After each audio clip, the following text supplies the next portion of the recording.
మీరు మీ దగ్గర బైబిల్ ఉంటే ఒకసారి ఓపెన్ చేయండి, మీకు అర్థమయ్యేటట్టు చెప్తాను.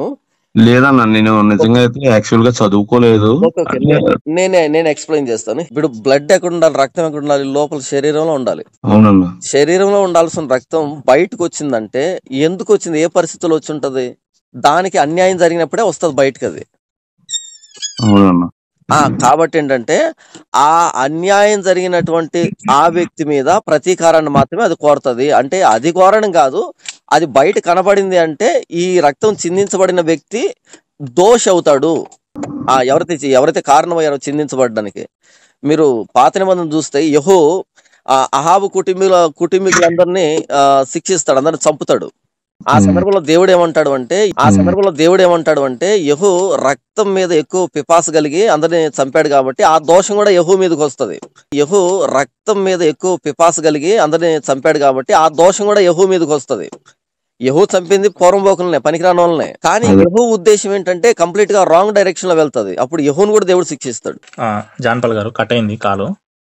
చెప్పండి బ్రదర్. నేను ఇక్కడ ఏంటంటే మిమ్మల్ని ఏదో నేను ఇరికించాలనో లేకపోతే ఏదో చేద్దామని కాదు, నాకు కావాల్సింది సబ్జెక్టు. ఓకేనా? నేను ఇప్పుడు మీరు ఈ ఆడియోని మీరు యూట్యూబ్ లో పెట్టుకుని ఎక్కడ పెట్టుకున్నా కానీ కూడా వినేవాళ్ళు ఏది సత్యమో దాన్ని విని నేర్చుకుంటారు. అవును, నేను ఆ కోణంలో నేను మాట్లాడాలనుకుంటున్నా. యెహూ కూడా ఆహాబును వీళ్ళందరినీ, యెజబెల్ని వీళ్ళందరినీ చంపాడు కదా. మీరు ఆ 2 సార్లు పెట్టిన వీడియోలో మాట్లాడుతూ ఏమన్నారంటే యెహూ మీద కూడా అతను కార్చిన రక్తాన్ని బట్టి అతని మీదకి దండన వచ్చిందని కూడా ఒక మాట మాట్లాడారు. అవును అవును. అంటే చెడ్డవాళ్ళ మీద కూడా, చెడ్డవాళ్ళని చంపినా గాని కూడా ఆ రక్తాన్ని బట్టి అతను ప్రతిదండన ఎదుర్కొన్నాడు అనేది మీరు మాట్లాడారు కదా. అవును అవును. అది మీరు ఒప్పుకుంటారా బ్రదర్? నేనేం చెప్పాను అక్కడ అంటే, బ్లడ్ అన్నది బాడీ నుంచి బయటకు వచ్చినప్పుడు వాడు నీతిమంతుడు గాని అనీతిమంతుడు గాని ఆ బ్లడ్ మనకి నెగిటివ్ టోన్ లోనే మాట్లాడుతుంది అనే దానికి ఎగ్జాంపుల్ చెప్పాను. ఈవెన్ యెజబెలు ఈ సంతతిని చంపినా సరే అందులో యెహూ ఇంటెన్షన్ తప్పు అయినప్పుడు యెహూను కూడా దేవుడు తప్పు పట్టాడు. దాన్ని నేను మాట్లాడింది. అంటే యెహూ దైవ విరోధులను చంపినా గాని కూడా దాని ప్రతిఫలాన్ని ఆయన పొందుకున్నాడని మీరు అన్నారు. అంటే దాన్ని బట్టి కూడా శిక్ష పొందుకున్నారని అన్నారు మీరు ఆ వీడియోలో. ప్లీజ్ మరొక్కసారి నా మాట జాగ్రత్త ఏనండి. యెహూ దైవ విరోధులను చంపిన దానికి అని నేను అనలేదు. యెహూ దైవ విరోధులను చంపుతూ ఉన్నప్పుడు ఆయన ఇంటెన్షన్ బ్యాడ్ అయినప్పుడు లెక్క అడిగాడు. ఇంటెన్షన్ ఏం లేదు. ఇప్పుడు మీరు రెండో రాజులు 10వ అధ్యాయం 30 కానివ్వండి, అదే 2 రాజులు 10వ అధ్యాయము 17వ వచనంలో గాని దేవుడు ఏమంటాడంటే నువ్వు చేసిన పని మొత్తం నా చిత్తానుసారంగానే ఉన్నది అంటాడు. నువ్వు చిత్తానుసారంగానే ఉన్నప్పుడు మళ్ళీ ఇక్కడ యెహూ ఉద్దేశము వేరేలాగా ఎందుకు ఉంటది? ఒక్కసారి చూపెడతాను.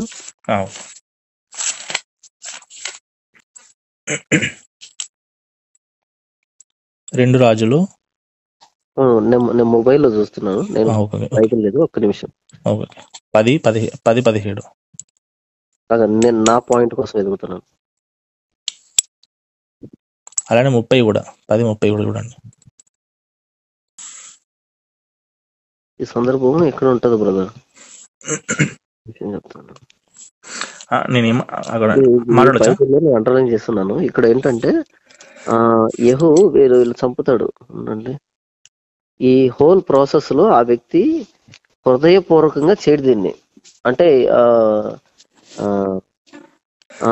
యెహూ వీళ్ళు చంపుతాడు ఉండండి. ఈ హోల్ ప్రాసెస్ లో ఆ వ్యక్తి హృదయపూర్వకంగా చేయడు దీన్ని. అంటే మిస్ అయింది, ఒక్క నిమిషం చెప్తాను. నేను ఒకసారి మీకు రిఫరెన్స్ చదివి వినిపించాలా? నేను ఒకసారి రెఫరెన్స్ కాదు, నేను చెప్పదలుచుకున్న విషయం. నా రెఫరెన్స్, మీ రెఫరెన్స్, బైబుల్ రెఫరెన్స్ అట్లా ఉండదు కదా అన్న. మీ రెఫరెన్స్ అయినా నా రెఫరెన్స్ అయినా బైబుల్ లోనే ఉంటది. ఒక్క నిమిషం. ఓకే, ఇక్కడ చూడండి 31వ వచనం. 30లో కావున యెహోవా యెహూతో నీవు ఇలాగ సెలవిచ్చాను, నీవు నా హృదయాలోచన అంతటి చొప్పున అహాబు కుటుంబకు చేసి నా దృష్టికి న్యాయమైన దాన్ని జరిగించి బాగుగా నెరవేర్చుతుంది. కనుక నీ కుమారులు 4వ తరం వరకు ఇశ్రాయేలు రాజ్య సింహాసనం మీద ఆసీనులగుదురు అన్నాడు కదా. ఇక్కడ యెహోను ఈ అహాబు కుటుంబానంతా అంతం చేసే విషయంలో యెహో ఏం చేశాడు, ఈ దేవుని హృదయ ఆలోచన ప్రకారం చేశాడు. అదే దేవుని హృదయ ఆలోచన ఏంటంటే వీళ్ళు చంపడం, వీళ్ళు మొత్తం తీసేయడం. అయితే 31వ వచనం, అయితే ఇశ్రాయేలు వారు పాపము చేయుటకు కారకుడైన యెరోబాము చేసిన పాపములను యెహూ ఏమాత్రమును విసర్జించని వాడై ఇశ్రాయేలు దేవుడని యెహోవా నియమించిన ధర్మశాస్త్రమును పూర్ణ హృదయంతో అనుసరించుటకు శ్రద్ధాభక్తులు లేనివాడాయను అని ఉంది. దీన్ని నేను చెప్పింది ఏంటంటే అహాబు కుటుంబీకులను చంపే విషయంలో దేవుని ఆలోచన అంతా నెరవేర్చాడు యెహూ.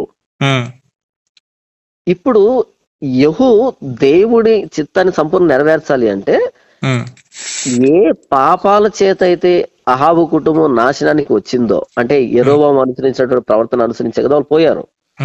అయితే ఆ పాపాలని యెహూ చేయకూడదు. కానీ యెహూ ఏం చేశాడు, వాళ్ళని చంపిన తర్వాత వాళ్ళు చావడానికి కారణమైనటువంటి ఆ పాపాలని మరలా యెహూ చేశాడు. వినండి, అక్కడ రాయబడిన మాట ఏంటంటే ఇశ్రాయేలు వారు పాపం చేయుటకు కారకుడైన యెరోబాము చేసిన పాపములను యెహూ ఏమాత్రమును విసర్జించని వాడై ఇశ్రాయేలు దేవుడైన యెహోవా నించిన ధర్మశాస్త్రమును పూర్ణ హృదయంతో అనుసరించుటకు శ్రద్ధాభక్తులు లేని వాడాయను. అంటే యెహోవా యందు శ్రద్ధాభక్తులు లేవు, ఆ యెరోబాము చేసినటువంటి పాపాలు విసర్జించలేదు, కానీ వాళ్ళని చంపాడు. ఎందుకు చంపాడు అంటే ఈయన ఇంటెన్షన్ ఏంటంటే అహాబు కుటుంబాన్ని తుడిచిపెడితే ఈయనే రాజు, ఇంకా ఈయనకి అపోజిషన్ ఉండదు. సో అహాబు కుటుంబాన్ని చంపడం అన్నది దేవుని చిత్తం అయితే, అంటే దేవుని ఉద్దేశం అయితే, ఆ దేవుని ఉద్దేశం ఏంటి, 2-fold ఇక్కడ. ఒకటి ఏంటంటే వాళ్ళని కంప్లీట్ గా నిర్మూలించడం. వాళ్ళని నిర్మూలించడం అంటే వాళ్ళు చేసిన పాపాలు కూడా కంప్లీట్ గా ఇక మీదట కొనసాగకూడదు, ఆ లైన్ లో రాకూడదు ఇక. ప్లీజ్ అక్కడ ఏం జరిగింది, ఫస్ట్ పార్ట్ నెరవేరింది. యెహోవా ఏదైతే వాళ్ళు వంశం వద్దనుకున్నాడో వంశం పూర్తి పోయింది. అయితే ఇందులో రెండో పార్ట్ ఏంటి, వీళ్ళ పాపాలు కొనసాగకూడదు ఇక, కంప్లీట్ గా ఆగిపోవాలి. అయితే యెహూ ఏం చేశాడు, సింహాసనం ఎక్కిన తర్వాత మళ్ళీ ఇవన్నీ కొనసాగించాడు.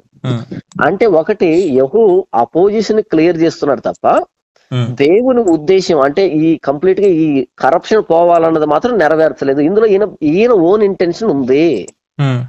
ఇదే నేను చెప్పింది. సరే, ఓన్ ఇంటెన్షన్ ఉన్నా కానీ కూడా ఆ రక్తానికి ఇతని మీదికి శిక్ష రావడానికి సంబంధం లేదు కదా. మీరు ఏమన్నారంటే అపోజిషన్ క్లియర్ చేయడానికి రాజ్యాన్ని అవరోధించడానికి చేశాడు తప్ప వేరేది ఏం లేదని అంటున్నారు మీరు. కానీ మీరు అంతా చదివితే యెహూ అహాబు కుటుంబాన్ని చంపే వరకు కూడా యథార్థంగానే ఉన్నట్టే కనబడుతుంది మనకి.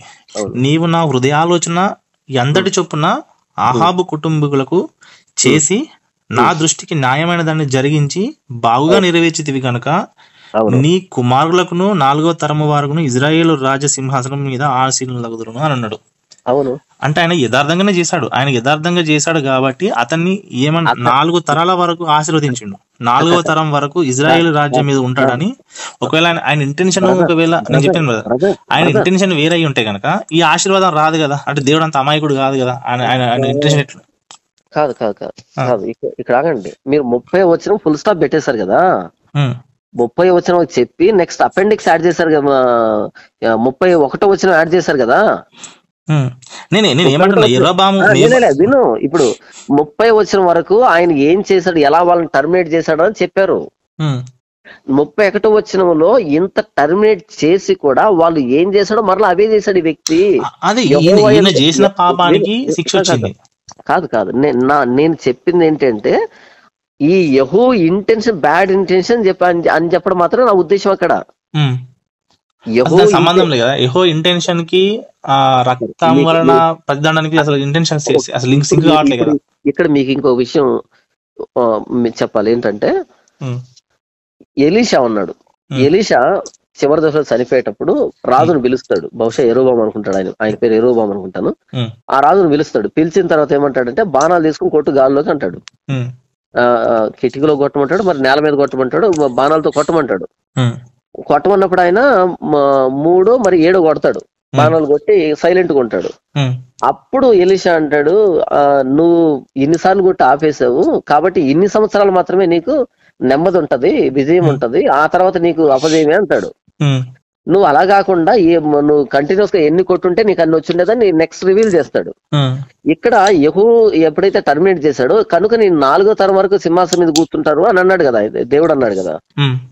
ఒకవేళ యెహూ ఇంటెన్షన్ గనక కంప్లీట్ గా దేవుడికి అనుకూలంగా ఉండుంటే, బ్యాడ్ ఇంటెన్షన్ కాకుండా యెహోవా యందు శ్రద్ధాభక్తులు లేనివాడు అని కాకుండా యెహోవాను సంపూర్ణ హృదయంతో అనుసరించాడు అనేటువంటి మాట నెక్స్ట్ లైన్ లో వచ్చుంటే గనక 4 తరాలు ఏంటి 40 తరాలు కూర్చోందరు.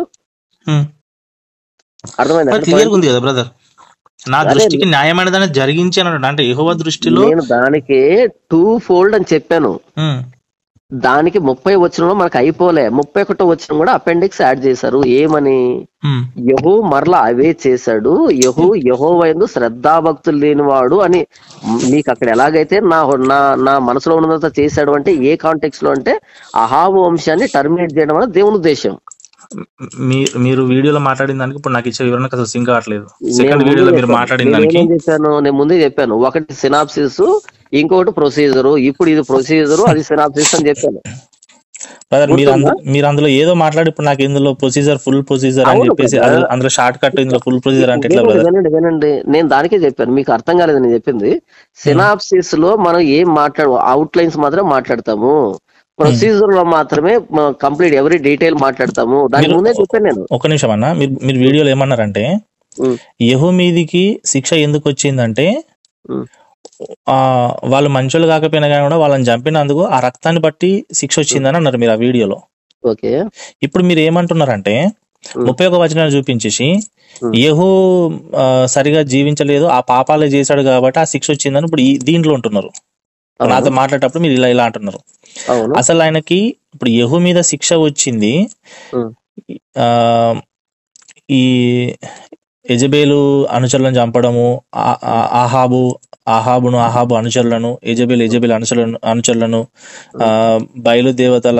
బయలుదేవత పూజాలను చంపడం వలన ఆ రక్తాన్ని బట్టి యెహూ మీదకి శిక్ష వచ్చిందా, లేకపోతే నేబాతు కుమారుడైన యెరోబాము నడిచిన మార్గంలో యెహూ నడవడం వలన శిక్ష వచ్చిందా? ఇక్కడ మనకు క్లియర్ గా ఉంది. నా దృష్టికి న్యాయమైన దానిని జరిగించి, అంటే దేవుడి దృష్టికి న్యాయంగా జరిగించిన అన్నప్పుడు 100% హార్ట్ఫుల్ గా చేశాడని అర్థం.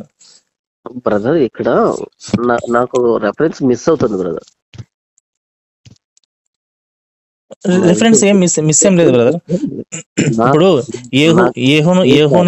యెహూని చంపమని చెప్పింది ఒకటి చెప్పాను బ్రదర్. కాదు, నాకు దాన్ని చూపెడతాను, దానికోసం ఎదుగుతాను నేను. ఎత్తుకండి, నేనేమంటానండి ఇదే వరుసలో ఉంది. ఆహాబు యెజబేలు బయలుదేవతల పూజాలను చంపమని దేవుడు యెహూకు అప్పగించాడు. అది కాదు బ్రదర్, ఇదే విధంగా ఇంకొక వంశాన్ని నాకు తెలిసి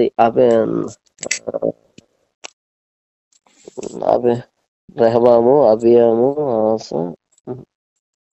యెరోబాము, నాదాబు, బయేష. ఓకే, బయేష ఎక్కడ ఒకసారి చూడండి బ్రదర్. ఆ కాలమున అబియా కాయిలా పడగా తన భార్య పేరు బయేష ఎక్కడ ఉంటాడు వెతకండి ఒకసారి.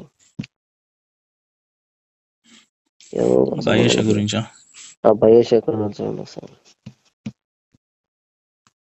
నేను మొబైల్లో ఉన్నాను, నేను పైన ఉన్నాను, కింద లేను, అందుకే నాకు అండర్లైన్ అని కింద ఉన్నాయి. బయేషానికి వచ్చి నేను మంటలను తీసి అధికారులు తీసి. ఓకే, 16వ అధ్యాయము 1వ రాజుల గ్రంథం. నేను ప్రవర్తించాను నా జన్మ బయేష కుక్కలు తిని బీడు పోల్చాను. బయేష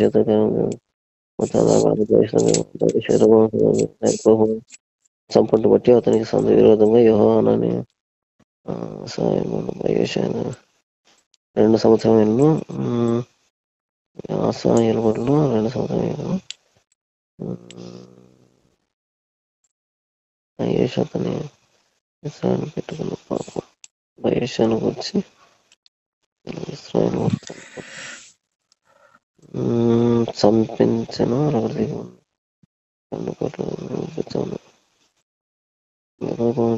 దాని పాపం చేసి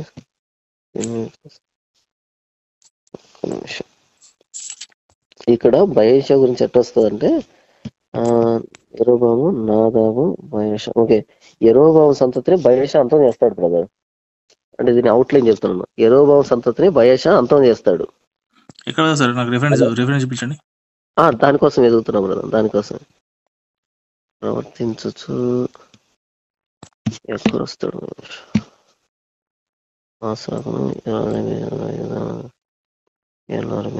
కీడు చేసి యెరోబాము చేత కారకుడైన దానితో ప్రవర్తించను. పాపం చే కారకుడు నాదాబు చేసిన కార్యములు. ఇస్సాకారు ఇంటి సంబంధుడును అహియా కుమారుని బయషత మీద కొట్టు వేసిన నాదాబును ఇశ్రాయేలు వారందరూ ఫిలిస్తీన్ల సంబంధం గిబ్బెతను ముట్టడి బయష. ఓకే, ఇక్కడ మొదటి రాజులు కదా 15వ అధ్యాయంలో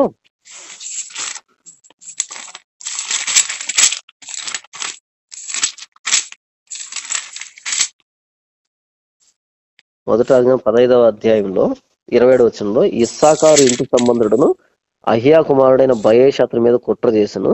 నాదాబును ఇశ్రాయేలు వారందరూ ఫిలిస్తీన్ల సంబంధమైన గిబ్బెతోనును ముట్టడి వేయుచుండగా గిబ్బెతోనులో బయషాతను చంపాను అని స్టార్ట్ అవుతుంది. ఎవరిని? రెహబాము ఇంటి వారిని చంపేటువంటి స్టార్ట్ అవుతుంది.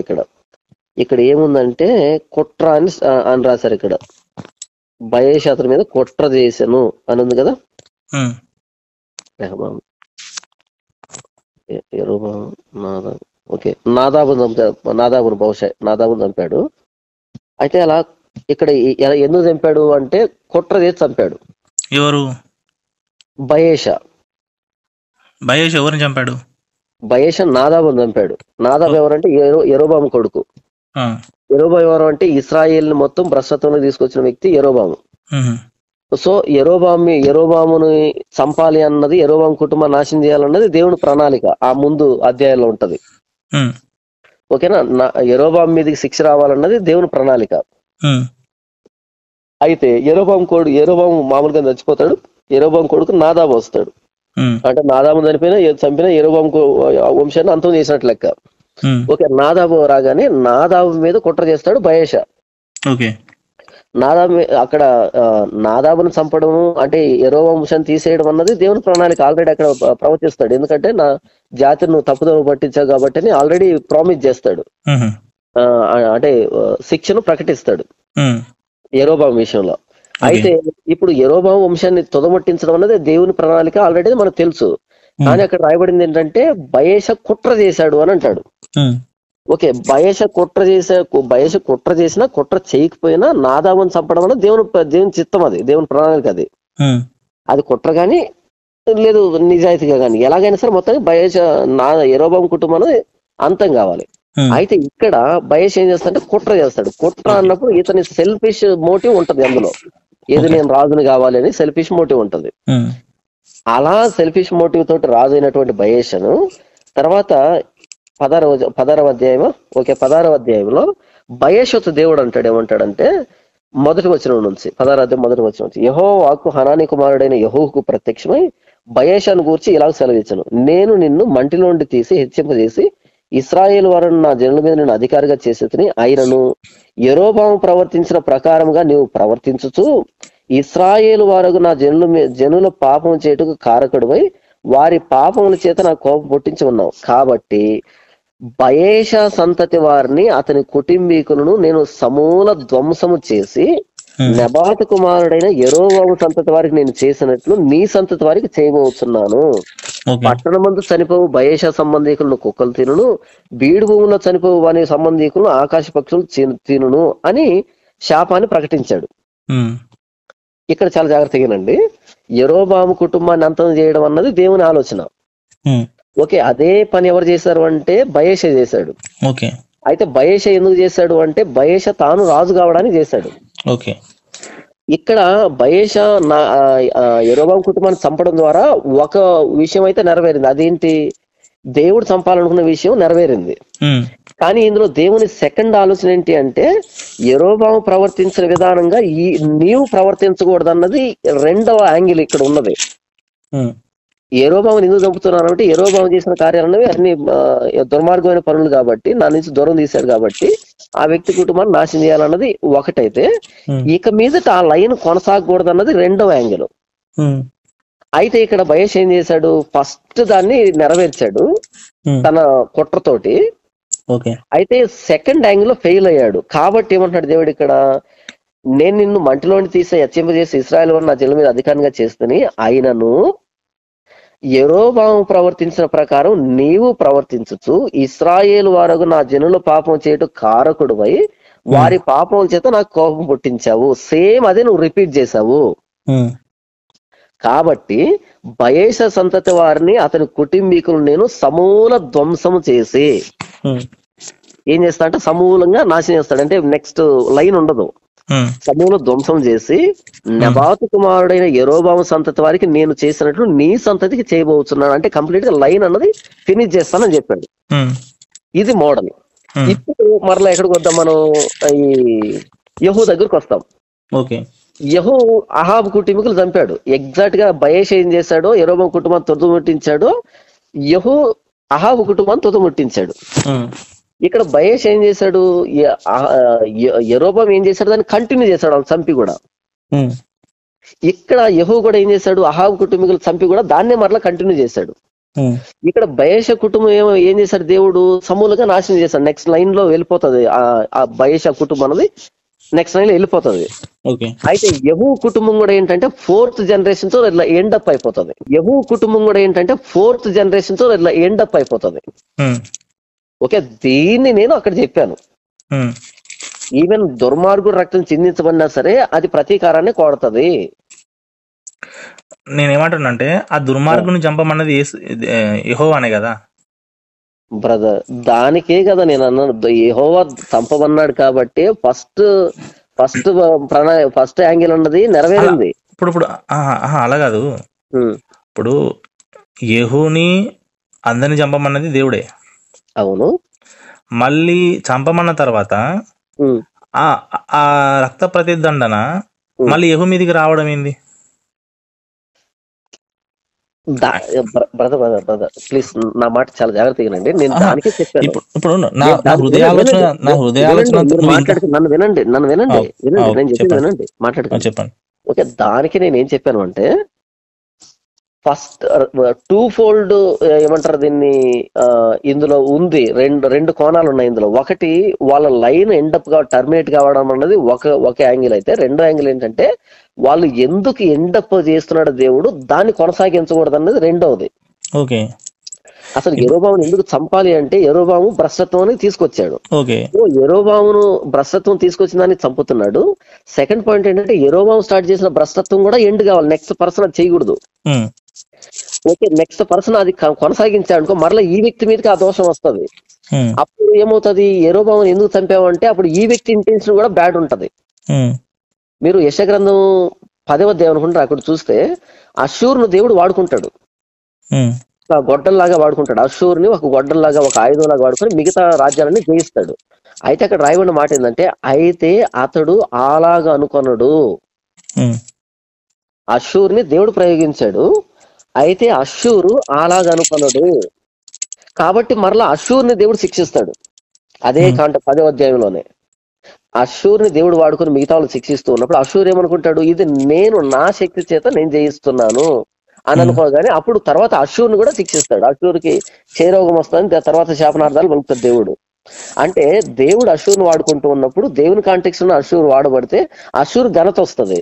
అలా కాకుండా దేవుడి ప్రణాళికి ఈయన ఇంకొకటి యాడ్ చేశాడు అనుకో అప్పుడు ఈ ఉగ్రత కూడా అష్షూరు మీదకి వస్తుంది.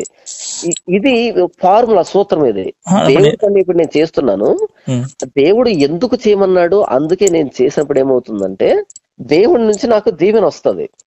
అలా కాకుండా దేవుని ఉద్దేశానికి నా ఉద్దేశాన్ని తోడు చేసినప్పుడు ఒక యాంగిల్లో నేను దేవుని సేవ చేసినట్టు అవుతుంది, రెండో యాంగిల్లో నా స్వార్థం కోసం నేను చేసినట్టు. కాబట్టి నేను శిక్షకు పాత్రనవుతాను. అలా ఏంటంటే ఇక్కడ బయేష యెరోబాము కుటుంబాన్ని నాశనం చేయడంలో, ఫిజికల్ గా టర్మినేట్ చేయడంలో ఒక యాంగిల్లో సక్సెస్ అయ్యాడు. నంబర్ 2 ఆ యెరోబాము భ్రష్టత్వాన్ని కొనసాగించడంలో మరలా శిక్షకు గురైపోయాడు. అప్పుడు ఏమయ్యాడు, ఈయన ఇంటెన్షన్ బ్యాడ్, అందుకని కుట్ర అనే పదాన్ని చూపించాను మీకు, కుట్ర చేశాడు అని. కుట్ర చేసింది యెహూ కాదు కదా, కుట్ర చేసింది యెహూ కాదు కదా. అయ్యో ఆ కుట్ర చేసింది యెహూ కాదు అన్న యెహూ కాదు అన్న అని అంటున్నావు కదా. దానికి నేను 31 వచ్చిన ఏం చూపించాను అంటే, అతడు పూర్ణ హృదయముతో యెహోవాను అనుసరించలేదు అన్నాడు. పూర్ణ హృదయంతో యెహోవాను అనుసరించకుండా మరి వీళ్ళు ఎందుకు చంపాల్సి వచ్చిందంటే తన సింహాసనం కోసం. అన్న మీరు ఇక్కడ ఎందుకు ఇట్లా శిక్ష వచ్చింది? రహాబు అహాబ్ అనుచరులు, యజబేల్ అనుచరులు, బయలు పూజారులను చంపడం వలన ఆ రక్త ముర వలనే యెహూకి శిక్ష వచ్చిందని మీరు చెప్పారు ఫస్ట్. అవును. ఆ తర్వాత మీరు ఏమన్నారంటే అంటే పూర్తిగా 100% పూర్తి శుద్ధ హృదయంతో ఆహాబు సంతతిని చంపలేదు, అది ఆయన ఇంటెన్షన్ వేరే స్వలాభాల కోసమైన సింహాసనం కోసం చంపాడు కాబట్టి శిక్ష వచ్చిందని మళ్ళీ అన్నారు.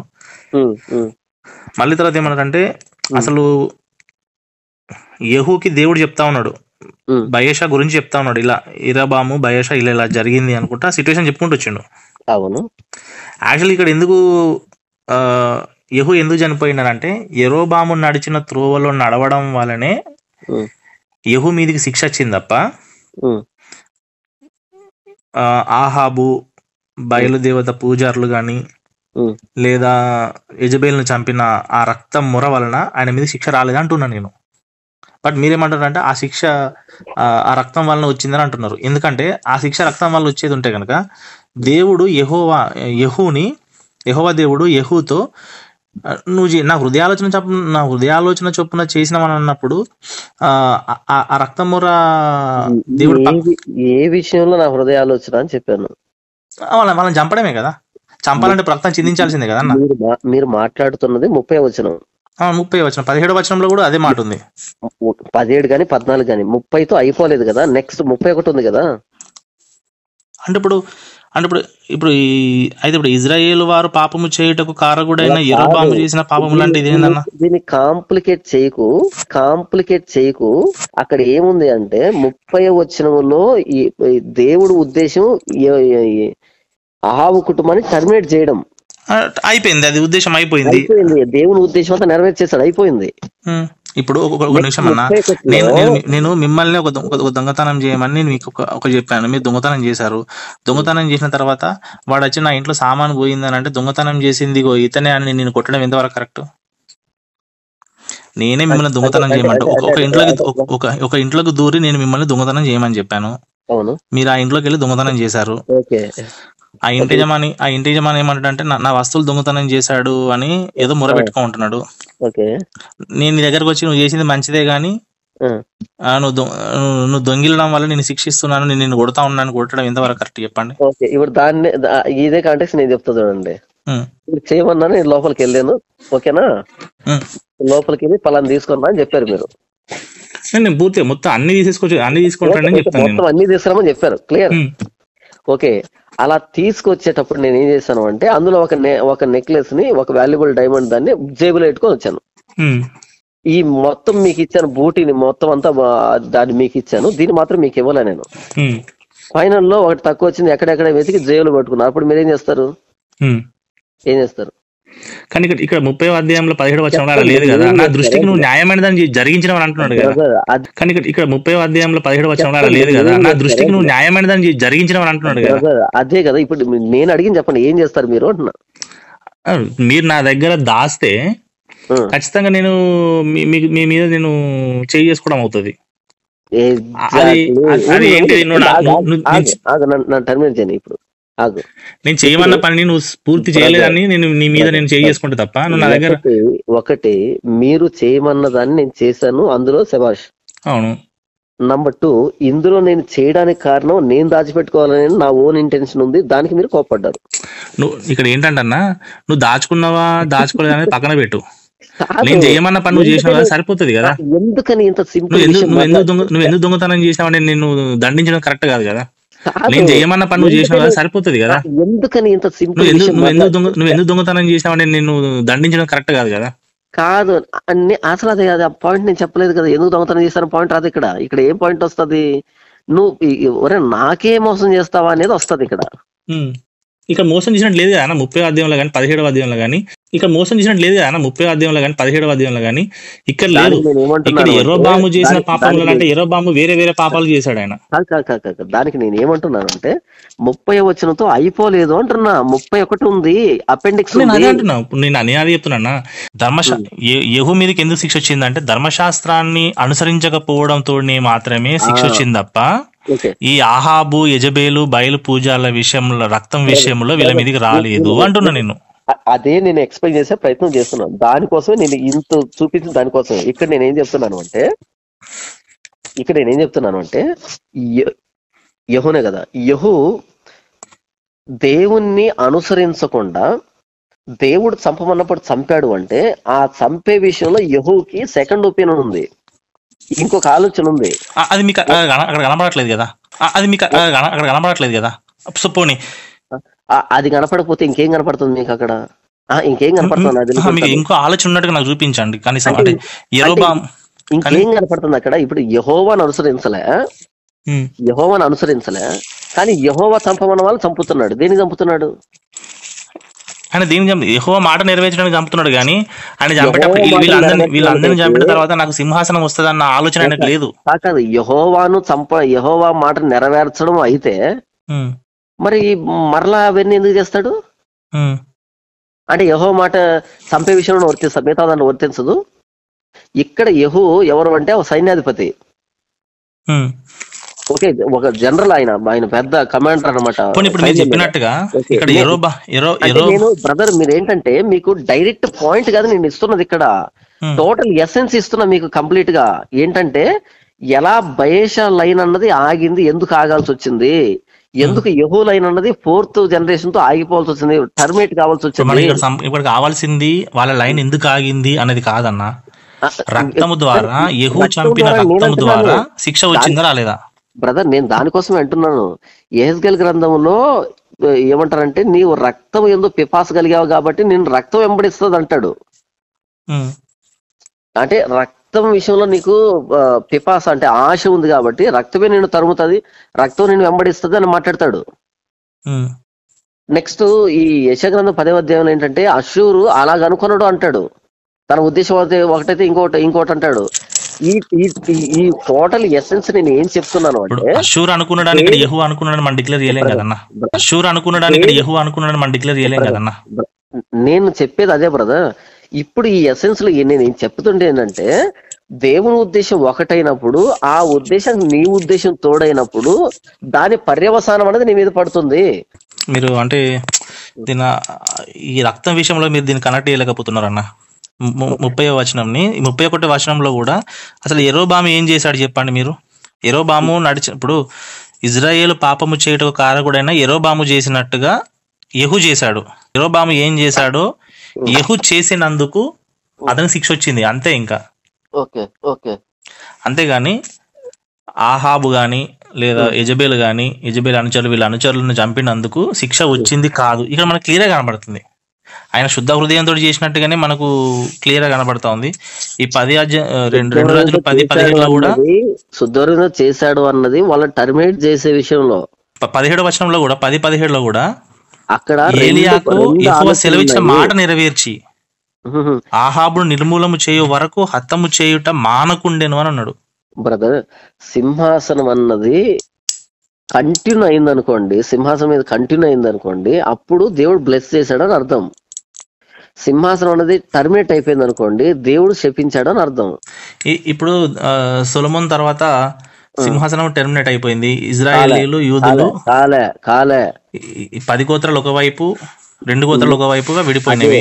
అదే ఇప్పుడు నేను చెప్తాను నేనండి. అక్కడ ఎలా టర్మినేట్ కాలే, అక్కడ దేవుడు అంటాడు ఇంత చేసినా సరే నేను దావీదుకు మాట ఇచ్చాను కాబట్టి దావీదుకు ఒక దీపాన్ని నేను ఉంచాలనుకుంటున్నాను అంటాడు.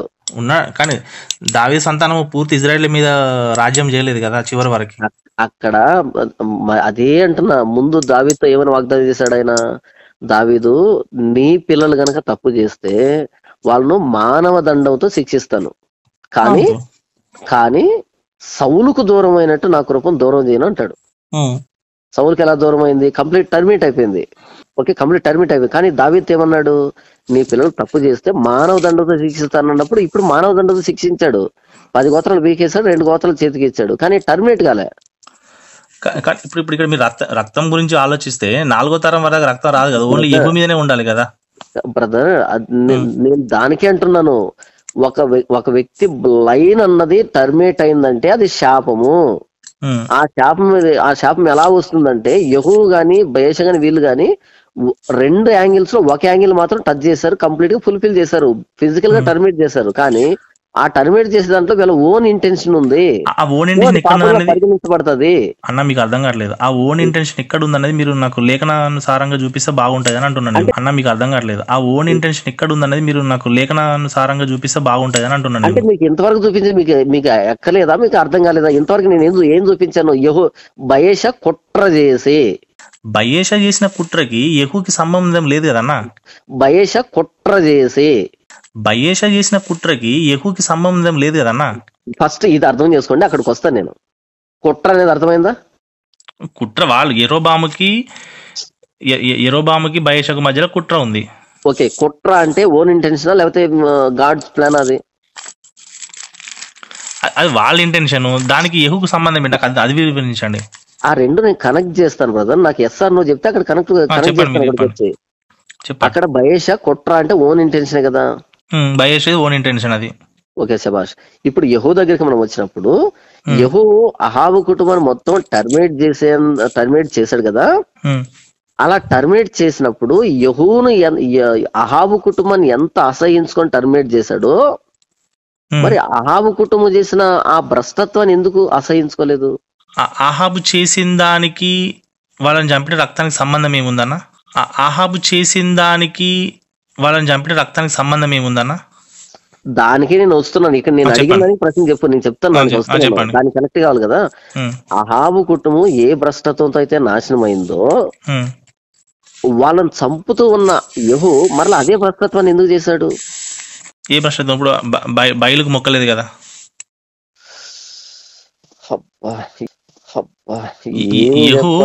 యెహూ బయలు దేవతలు అందరినీ చంపి విను, జాగ్రత్త విను. బయలు దేవతలను చంపాడు, బయలు పూజారులను అందరూ చంపాడు. అవును. నెక్స్ట్ అదే పని ఆయన చేశాడు. ఏది చేశాడు? 31 చదువు 31. అదే కదా నేను ఇందాక చదివింది. ఇజ్రాయేలు వారు పాపము చేయుటకు కారకుడైన యెరోబాము చేసిన పాపములను యెహూ ఏ మాత్రమును విసర్జించని వాడై. స్టాప్. యెరోబాము ఏం చేశాడు? అది చెప్పండి, మీరు చెప్పండి నాకు. యెరోబాము ఏం చేశాడు అంటే, మీరు యెరోబాముతో కనెక్ట్ చేసింది మీరే కదా.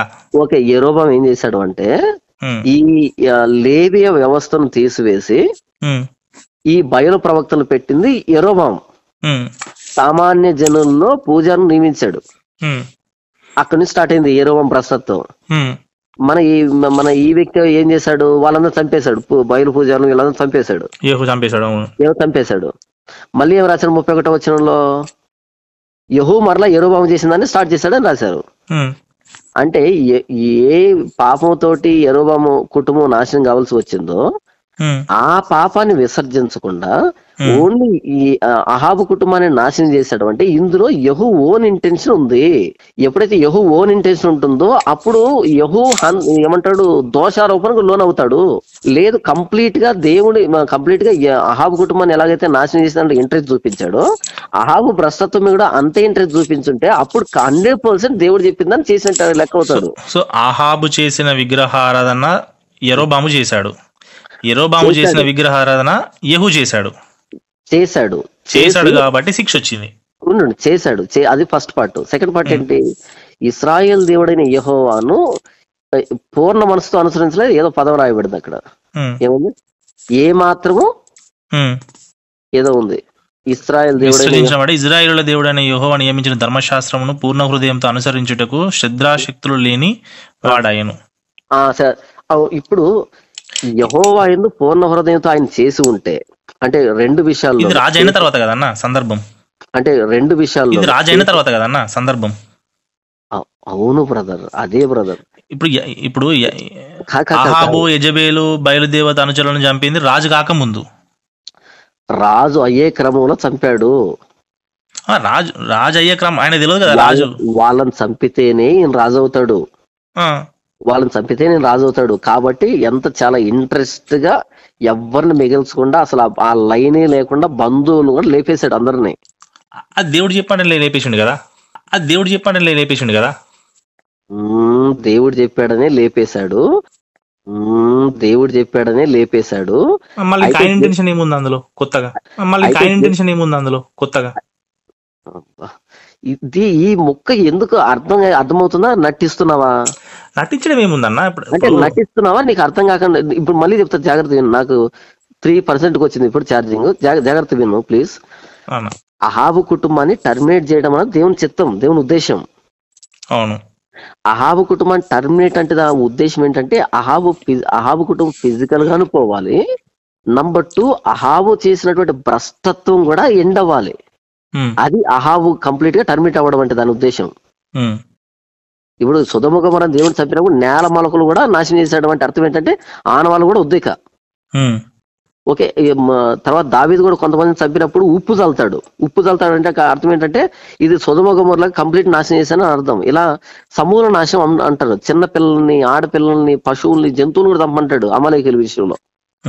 అలా ఏంటంటే ఆనవాళ్ళు ఉండకూడదు అన్నది దేవుని ఉద్దేశం. ఇది ప్రతి విషయంలో కూడా అలాగే. అలా ఆనవాళ్ళు లేకపోతే రక్తం ముర్ర పెట్టదా? అలా ఆనవాళ్ళు లేకపోతే రక్తం ముర్ర పెట్టదా? నాకు బ్రదర్ ప్లీజ్, ఇక్కడ నేను ఏమైతే పాయింట్ చెప్పదలుచుకుంటున్నానో దాన్ని మాత్రం విను, తర్వాత ఆ క్వశ్చన్ అడుగు. ఇది క్లియర్ అని చెప్పి లేకపోతే దానికి చెప్పేస్తాను, లేకపోతే ఇది విను అదేమైతే అడుగు, మధ్యలో దూరకు. ఇది నేను ఎన్నిసార్లు చెప్పుంటాను, నాకే బోర్ కొడుతుంది బ్రదర్. విను, జాగ్రత్త విను. ఏం చెప్తున్నా ఇంతకు నేను ఇప్పుడు? దేని గురించి చెప్తున్నా బ్రదర్? సారీ, సమూల నాశనం. చూడు, మధ్యలో దూడడం వల్ల ఇంత ఓకే, సమూల నాశనం. ఓకేనా? దేవుడు ఇలా సమూల నాశనం చేయడం అన్నది దేవుని ప్రణాళిక కదా. అలాంటప్పుడు అహాబు కుటుంబాన్ని ఫిజికల్ గా టర్మినేట్ చేస్తే రిమైనింగ్ వాళ్ళ భ్రష్టత్వం మిగిలింది అనుకో, సమూల నాశనం అంటారు దాన్ని. సరే సరే, కన్క్లూజన్ వద్దాము. ఇప్పుడు మీరు ఏమంటారంటే నన్ను మాట్లాడి నువ్వు, నేను అయిపోలేదే మాట్లాడి నువ్వు. ద్వితీయోపదేశకాండంలో దేవుడు ఏమంటాడంటే మీరు వెళ్ళి వాళ్ళని అందరిని చంపేసి వారి విగ్రహాలు పడగొట్టి వారి బలిపీఠాలు పడద్రోసి వాళ్ళు దేవతలు మొత్తం సమూల నాశనం చేయమంటాడు. వాళ్ళు ఫిజికల్ గా చంపడం ఫస్ట్ పార్ట్ అయితే, సెకండ్ పార్ట్ వాళ్ళ భ్రష్టత్వాన్ని కూడా వాళ్ళ గుడుల్ని బలిపీఠాలు కూడా తీసేయమంటాడు కదా. అలాగే ఇక్కడ అహాబు కుటుంబాన్ని ఫిజికల్ గాను టర్మినేట్ చేయాలి. సెకండ్ పార్ట్ ఏంటంటే అహాబు కొనసాగించిన భ్రష్టత్వాన్ని కూడా కంప్లీట్ తీసివేయాలి. కానీ యెహూ ఏం చేశాడు? ఫిజికల్ గా టర్మినేట్ చేశాడు, కానీ ఈ భ్రష్టత్వాన్ని ఈయన కొనసాగించాడు. అసలు అహాబు కుటుంబీకులు యెహోవాను వదిలిపెట్టేశారు. ఈ యెహూ కూడా యెహోవా ఏదో శ్రద్ధాభక్తులు లేకుండా ధర్మశాస్త్రం పాటించుకుని అయిపోయాడు. అంటే ఇక్కడ ఏముంది? అహాబు కుటుంబాన్ని ఫిజికల్ గా తీసేయడం ద్వారా యెహూ రాజు అవుతాడు. ఇందులో ఆయన సెల్ఫిష్ మోటివ్ ఉంది. సో సెల్ఫిష్ మోటివ్ ఉండడం వల్ల ఆ రక్తం మీదకి శిక్ష వచ్చింది. ఇక్కడ 30 వచనంలో అహాబు కుటుంబాన్ని టర్మినేట్ చేసే విషయంలో శబాష్ తిక్కుబడింది. 30 వచనంలో 31 వచనంలో అయితే యెహూ కూడా ఫెయిల్యూర్ క్యాండిడేట్ అని సెకండ్ పార్ట్ 31 వచనంలో చెప్పదలుచుకున్న విషయం. అక్కడ ఒక విషయంలో అహాబు సక్సెస్ 100 మార్క్స్ ఇస్తున్నాను, అయితే రెండో విషయంలో అహాబు 0 మార్క్స్ ఫెయిల్యూర్ అయిపోయాడు. నా యందు భక్తి లేదు, నేను చెప్పిన పని ఏమీ చేయలేదు. అహాబు కుటుంబానికి ఈ వ్యక్తికి ఏ తేడా లేదు, యెరోబాము చేసిన పరిపాలన చేస్తున్నాడు. ఇక్కడ 0 మార్క్స్ వచ్చాయి. ఓకేనా? మన పోలీస్ సెలక్షన్ కి వెళ్ళినప్పుడు ఈవెంట్స్ లో అన్నిట్లో పాస్ అవుతాడు, కానీ రిటర్న్ టెస్ట్ వచ్చేప్పుడు ఫెయిల్యూర్, మొత్తం అంత ఫెయిల్, జాబ్ రాదు. అలాగే యెహూ ఏంటంటే ఫిజికల్ గా వాళ్ళని టర్మినేట్ చేసిన సక్సెస్ అయ్యాడు, అలాగే భ్రష్టత్వాన్ని సేమ్ కొనసాగించాడు. ఇప్పుడు యెహూ ఏమవుతాడు? దోషి అవుతాడు. ఎందుకు దోషి అవుతాడు? దేవుని ఉద్దేశం వాళ్ళని చంపి భ్రష్టత్వం తీసేయడం అయితే, ఈయన ఉద్దేశం మాత్రం దేవుడు చెప్పాడని వాళ్ళందరూ లేపేయడము, తాను రాజు కావడం అన్నది ఈయన ఉద్దేశం అవుతుంది. ఇప్పుడు ఈయన దోషి అవుతాడు కనుక ఈయన లైన్ అన్నది క్లోజ్ అయ్యింది. ఈయన పాపాలు ఇంకెన్ని పాపాలు చేసినా సరే ఆ పాపాల్లో వీళ్ళని చంపిన పాపం కూడా యాడ్ అవుతుంది. అది నేను చెప్పదలుచుకున్న విషయం. సో అంటే నేను మామూలుగా కన్క్లూజన్ ఇచ్చేస్తున్నా. సో 2% వచ్చింది బ్రదర్, ఛార్జింగ్ అంతా అయిపోయింది. సో ఆహాబు యెజబేలు బయలుదేవతలను ఆయన వేరే ఉద్దేశంతో చంపడం వల్లనే ఆ రక్త దోష యెహూ మీద కూడా వచ్చిందని అంటున్నారు. అది ఒక ఫ్యాక్టర్ కావచ్చు అంటున్నాను. మళ్ళీ కావచ్చు అనేది వేరు కాదన్న, ఖచ్చితంగా అది అవుతుంది అని అంటేనే ఓకే దాన్ని మనం చెప్పాలి. ఓకే ఓకే అన్న, సరే దీన్ని ఇక్కడికి అది వినేవాళ్ళు దాన్ని అర్థం చేసుకుంటారు. నాకు అర్థమైంది ఏంటంటే చెప్పాలన్న, నేనేమనుకుంటానంటే దేవుడే వాళ్ళని చంపమన్నాడు. అవును. యెహూ దేవుని 30 అంటే 2 రాజులు 10:30 ప్రకారంగా 17వ వచనం ప్రకారంగా కూడా 17వ వచనంలో ఏముంటుందంటే, యెహోవా సెలవిచ్చిన మాట నెరవేర్చి ఆహాబును నిర్మూలము చేయ వరకు హతము చేయుటకు మానగుండెను. నీవు మళ్ళా 30వ వచనం 2 రాజులు 10:30, నీవు నా హృదయాలోచన అంతటి చొప్పున ఆహాబు కుటుంబీకులకు చేసి నా దృష్టికి న్యాయమైన దానిని జరిగించి బాగుగా నెరవేర్చితివి గనుక నీ కుమారులకు 4వ తరము వరకు ఇజ్రాయేలు రాజ్య సింహాసనం మీద ఆసీనులగుదురు అనేది ఆయనకి ఇచ్చేసిండు. అంటే ఆయన చేసిందంతా యెహోవా దృష్టిలో 30వ వచనం ప్రకారంగా చూస్తే ఏమంటే న్యాయమైన దానిగా ఉన్నది. మామూలుగా నేను చెప్తున్నానన్నా, అంటే మళ్ళీ చెప్పేది ఇంతవరకు అయిపోయిన తర్వాత మళ్ళీ చెప్పడం ఏంది? యెరోబాము చేసిన పాపములను వీళ్ళు చేయడం వలన ఆయన వంశము టర్మినేట్ అయినదని నాకు అర్థమైంది. ఓకే, సో దీన్ని మనం పక్కన పెడదామన్నా. ఇంకోటి ఏంటంటే, మీరు ఏమన్నారంటే, అంటే మీరు చెప్పిన దాని ప్రకారం నేను చెప్తున్నాను. అంటే మీరు ఇంతకుముందు ఒక సహోదరుడు వీడియో కాల్లో మాట్లాడారు, ఆడియో కాల్లో మాట్లాడారు కదా, ఫోన్ కాల్లో మాట్లాడింది. ఒకవేళ ఒక్క విషయం, ఇక్కడ 2% నాకు ఛార్జింగ్ ఉంది, ఎప్పుడైనా టప్ అని కట్ కావచ్చు. లేకుంటే రేపు మాట్లాడుకుందామన్నా? ఓకే, మీ ఇష్టం. రేపు అంటే నాకు డ్యూటీ ఉంది రేపు మార్నింగ్ 10 o'clock 11 o'clock వస్తాను నేను. అంటే ఇంకేముంది మాట్లాడేది? అంటే కొన్ని అంటే ఇప్పుడు మనం దీన్ని మీరు ఎట్లాగా అప్లోడ్ చేస్తారు కదా, వినే వాళ్ళకైనా కొంచెం నేను వేసే ప్రశ్నలు వాళ్ళకి నేను చేయను బ్రదర్, చేయను. ఎందుకు బ్రదర్? అంటే మీరు ఆల్రెడీ చేసింది కదా అన్న, అట్లా అదేం లేదు. మనం ఇప్పుడు నేను ఏంటంటే మీతో నేను చర్చ చేసింది చాలా మందికి ఉపయోగపడుతుంది, చాలా మంది నేర్చుకోవడానికి కూడా యూజ్ అవుతుంది అన్న ఉద్దేశంతో నేను మాట్లాడుతా ఉన్నా. చేయను. ఇప్పుడు నేను ఎందుకు రికార్డింగ్ పెట్టుకున్నానంటే, విజయ్ ప్రసాద్ రెడ్డి అనుచరులు ఫోన్ చేశారు, పెట్టాను నేను. నాకు విజయ్ అన్న కూడా చాలా తెలిసిన వ్యక్తే, నేను ఆయనతో కూడా ఆయనతో కూడా ఇలానే ప్రశ్నలు ఇస్తాను నేను. వినండి, ఒక్క విషయం వినండి. విజయ్ ప్రసాద్ రెడ్డి తన డ్రైవర్ తో తానే ఫోన్ చేయించుకొని తాను నాకు కౌంటర్ ఇచ్చాడు.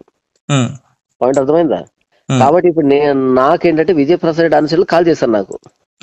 కాల్ చేయగానే నేను ఆయనకి సమాధానం చెప్పాలి, ఎలా చెప్పాలి అని ఆలోచిస్తుంటే వాళ్ళు కాల్ చేశారు నాకు.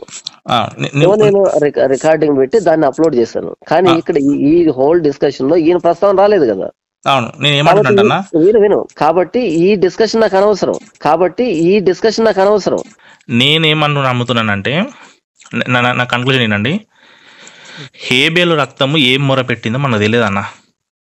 బ్రదర్ ప్లీజ్ మరలా ఇక నన్ను ఏమంటారంటే, నేను ఇంకా ఇప్పటికే వద్దు, కంక్లూజన్ వద్దు, ఇంకా ఏ పిండా కూడా వద్దు. ఇప్పుడు దాకా మాట్లాడి గంటల మాట్లాడి మరలా కంక్లూజన్ ఏంటి నాకు తెలియగలుగుతాను. ఎస్టాబ్లిష్ అయిపోయినటువంటి దాని గురించి మళ్ళీ కంక్లూజన్ ఏంటి నాకు తెలియగలుగుతాను. ఎస్టాబ్లిష్ అయ్యేది ఏముందన్నా? అంటే ఇప్పుడు నువ్వు కంక్లూజన్ ఇస్తావా? నేను మరలా స్టార్ట్ చేస్తాను. కంక్లూజన్ ఇస్తే కాదు, ఇంకా అయిపోయింది, ఫినిష్. మీరు ఏమనుకుంటారో మీరు మీ ఇష్టం వచ్చింది అనుకోండి. నేను చెప్పాల్సింది చెప్పాను, మీరు అడగాల్సిన అయిపోయింది. ఇంక మళ్ళీ కంక్లూజన్ ఏంటి? ఇంకా అట్లా మళ్ళీ తిరిగి అక్కడికి వచ్చారనుకోండి, ఇక మళ్ళీ నేను స్టార్ట్ చేయాల్సి వస్తుంది కదా. అలా కాదు అంటాను నేను. అంత అప్పుడు ఏమవుతుంది మరలా? కాబట్టి ఇంతవరకు మాట్లాడేది జోకా? జోక్ ఎందుకు అవుతుంది అన్న? మనం మాట్లాడింది ఊరికే పోదు కదన్నా. నేను అప్పటి నుంచి స్టార్టింగ్ నుంచి ఏం చెప్పాను బ్రదర్, ఒక పాయింట్ కంప్లీట్ అయిన తర్వాత రెండో పాయింట్ కి వెళ్దాము అని చెప్పుకుంటూనే అది ఎక్కడికక్కడ కట్ చేస్తూనే వచ్చాం. మళ్ళీ చివరికి వచ్చిన తర్వాత కంక్లూజన్ ఏంటంటే, దాన్ని మనం పక్కన పెట్టి ఇంకొక పాయింట్ ఎత్తుకోవడం తప్పైతే కాదు కదన్నా. నాకైతే కంక్లూజన్ వద్దు. మీకేమైనా డౌట్, మీకేమైనా అనిపిస్తే మీ మనసులో అనుకోండి, నో ప్రాబ్లం. నాకైతే ఏ కంక్లూజన్ వద్దు. సరే అన్న, మీరు ఒకవేళ మీరు మాట్లాడడం ఇష్టం లేకపోతే నేను మంచి మీ ఇష్టం వచ్చింది అనుకోండి. నాకు ఇంక వినాల్సి అంటే ఇంకా బోర్ కొట్టేస్తాను నాకు ఇప్పటికే. బోర్ కొట్టదని కాదు, మనం బోర్ ఎందుకు కొడతాను? వాక్యం మాట్లాడుకుంటే ఇదే రొట్టసిది మాడి విని అంటే వద్దు బ్రదర్, నేను ఎక్స్ప్రెస్ చేయలేకపోతాను. అంటే మీకు కోపం వస్తే దీనికి ఎత్తుడు ఆపేద్దాం, అదేం లేదు. ఎందుకంటే కోపం అది ఇది ఏమంటారు, ఒక విధమైన ఇరిటేషన్ అంటారు కదా, ఆపేద్దాం, అదేం లేదు. మ్యాటర్ ఏముంది ఇందులో, ఇది చిన్న విషయం కదా అన్నది నా ఫీలింగ్. ఇది ఈ రొట్టె పంచాయతీ ఈ విజయప్రసాద్ తీసుకొచ్చాడు. అసలు ఎవరికి పట్టం దాన్ని పేక్కొచ్చి గెలికి దాన్ని అందరికి రుద్దాడు. ఇది పెద్ద సిద్ధాంతం అయిపోయి వచ్చింది, అది వచ్చిన గొడవ.